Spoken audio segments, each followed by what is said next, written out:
Supposons donner un triangle quelconque ABC. On va porter le grand carré sur le côté BC et le petit carré sur le côté AB.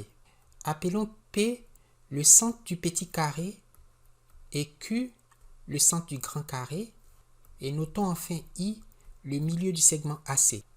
Eh bien, on peut montrer que l'angle IQ-IP est droit et que les segments IP et IQ sont égaux.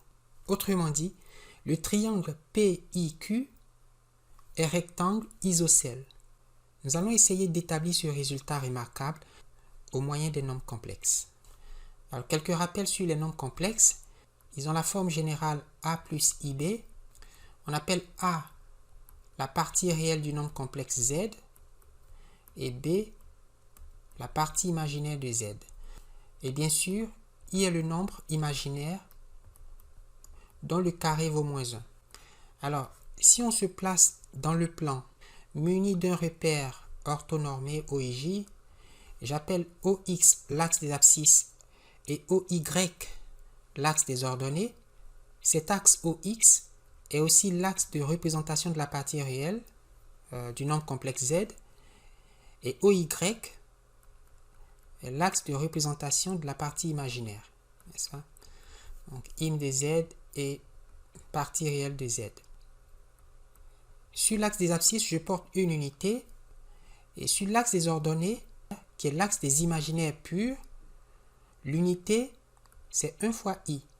Et vu que le repère est orthonormé, si on appelle A le point d'affixe 1, c'est-à-dire le point qui représente le nombre complexe dont la valeur égale à 1, et si on appelle B le point qui représente le nombre complexe imaginaire I, alors on passe de A à B par une rotation dont le centre est O et dont l'angle est 90 degrés. Il existe une rotation dont le centre est l'origine du repère et dont l'angle est 90 degrés par laquelle le point A est transformé en B. On peut donc écrire que B, c'est A multiplié par I. Alors, si le point A n'est pas sur l'axe des abscisses, mais se trouve quelque part dans le plan, alors son image B, par la rotation qui a le même centre O, et dans 90 degrés, se trouve à cet endroit, tel que B égale à I fois A, ou B égale à A fois I. La longueur OB égale à la longueur OA, tout comme c'était le cas ici, et l'angle BOA vaut 90 degrés. On retient donc que l'affixe d'un point B quelconque, image d'un point A par une rotation de centre O et d'angle 90 degrés, s'écrit B égale à A fois I ou I fois A. Calculons les affixes des points P, I et Q. Alors, commençons par le point P, qui est le centre du carré de côté AB. J'appelle M le milieu du segment AB et N le milieu du segment BC. Alors, pour atteindre le point P, on peut partir de A, donc on a P égale à A, parcourir le chemin AM, donc plus AM, et nous plaçant en M, qui est le milieu de AB, opérer une rotation de centre M et d'angle 90 degrés. Et cette rotation, bien sûr, va transformer le point B au point P. N'est-ce pas? La rotation de centre M et d'angle 90 degrés fait passer le point B au point P. Nous savons comment décrire une telle rotation. Cela se traduit en ajoutant I fois le vecteur MB. J'atteins donc le point P en partant du point A, en parcourant le chemin AM, le vecteur AM, et en opérant une rotation de centre M et d'angle 90 degrés. Donc P, c'est A plus AM plus I fois MB. On peut aussi écrire que P, c'est A plus AM, c'est la moitié de AB, donc c'est 1/2 de AB, plus MB, c'est la moitié de AB, I fois 1/2 de AB. Donc P, c'est A plus 1/2. Alors le vecteur AB se calcule en faisant l'affixe du point B moins l'affixe du point A. donc c'est B moins A, plus I fois 1/2 de AB qui vaut B moins A. Alors, cherchons maintenant l'affixe du point Q. Pour atteindre le point Q, nous allons partir du point B, parcourir le chemin BN, donc plus le vecteur BN, et étant N, opérer une rotation de centre N et d'angle 90 degrés. Alors, cette rotation fait passer le point C au point Q. Et cela revient à ajouter I fois le vecteur NC. Donc si je pars de B, que je marche dans la direction de N, le vecteur BN, et que j'effectue une rotation de 90 degrés à partir du centre N, j'atteins le point Q. Donc Q c'est B, BN c'est 1/2 de BC, MC c'est 1/2 de BC. On peut donc écrire que Q c'est B plus 1/2 de C moins B plus I fois 1/2 de C moins B. Exprimons ensuite l'affixe du point I. Alors ça c'est très facile. Vu que I est le milieu du segment AC,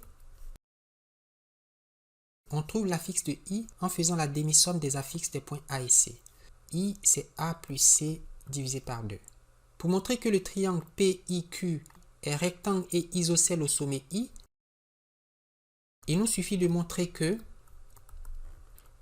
le vecteur IP est égal à I fois le vecteur IQ. N'est-ce pas? Si je montre que ce vecteur vaut I fois ce vecteur, alors j'aurais montré que la distance IP égale à la distance IQ, et j'aurais aussi montré que l'angle entre les vecteurs IP et IQ vaut 90 degrés. PIQ serait alors égal à 90 degrés. Du coup, les droites IP et IQ sont perpendiculaires, les distances IP et IQ sont égales, le triangle PIQ est donc rectangle et isocèle au sommet I. C'est ce que nous allons montrer. Nous avons l'affixe du point P, nous avons l'affixe du point Q et le point I. Il faut former les vecteurs IP et IQ. Alors, on peut simplifier les expressions de P et Q. Vous avez A plus 1/2 fois moins A, ça fait moins 1/2 de A. A moins 1/2 de A, c'est 1/2 de A, plus 1/2 de B, donc plus B divisé par 2, plus I fois B sur 2 moins A sur 2. N'est-ce pas? 1/2 de B moins 1/2 de A. Le point Q va s'écrire B sur 2 plus C sur 2. En effet, B plus 1/2 de moins B, c'est B sur 2, plus 1/2 de C, plus I fois C sur 2 moins B sur 2. Et I s'écrit A sur 2 plus C sur 2. Alors, IP, c'est P moins I, et c'est-à-dire cette expression moins celle-là. Donc, on a IP égale, donc, A sur 2 moins A sur 2, c'est 0, plus B sur 2 moins C sur 2. Donc, ça, c'est la partie réelle, plus, alors, la partie imaginaire. I n'a pas de partie imaginaire. Et il faut penser que cette partie imaginaire est nulle.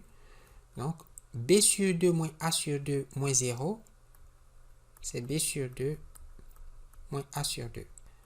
Alors, calculons IQ, dont l'affixe vaut Q moins I. Nous allons faire cette expression moins celle-là.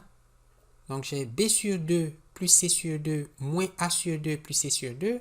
Alors, C sur 2 moins C sur 2, c'est 0. On aura donc B sur 2 moins A sur 2.